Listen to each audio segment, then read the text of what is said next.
State spending decisions in Pierre drive every legislative session. The fights over how much money to spend on what project and where that money will come from can be bruising. We needed to do it, and it was the right thing to do. Governor Daugaard is only a few months removed from last session's battle over increasing the state sales tax by a half-cent to boost teacher pay.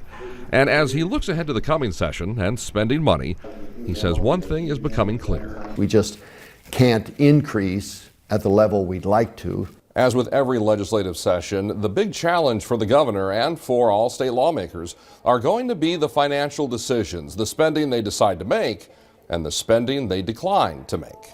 Sales tax revenue for fiscal year 2017, which started this past July, is currently $20 million below projections.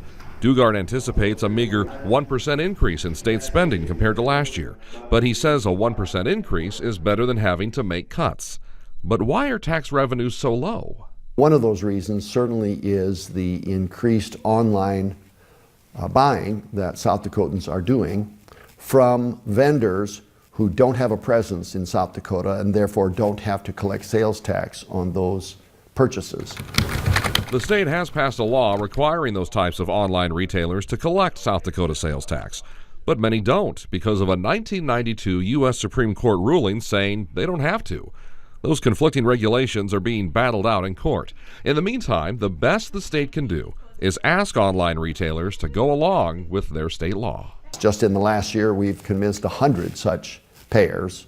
What we need to do is get some payers who are the big players, the Amazons and others who are the big players in the market. But there are other problems as well. The farm economy is slipping into recession.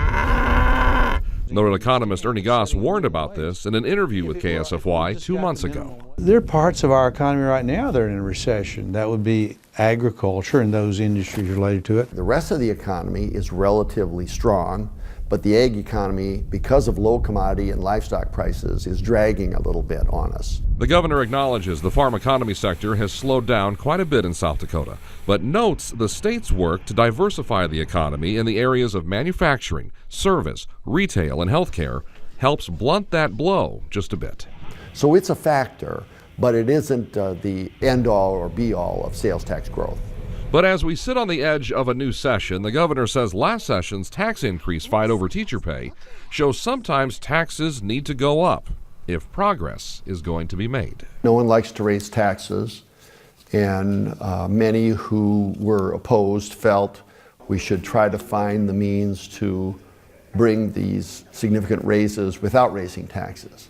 The problem is we've been trying to do that for as many years as I've been coming to Pierre, almost 20 years.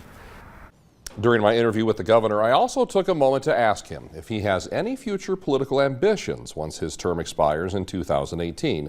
Take a look at what he told me. No, I'm not planning to run for office in 2018. Linda and I will both be 65 that year. And sorry, Linda, if I wasn't supposed to disclose that.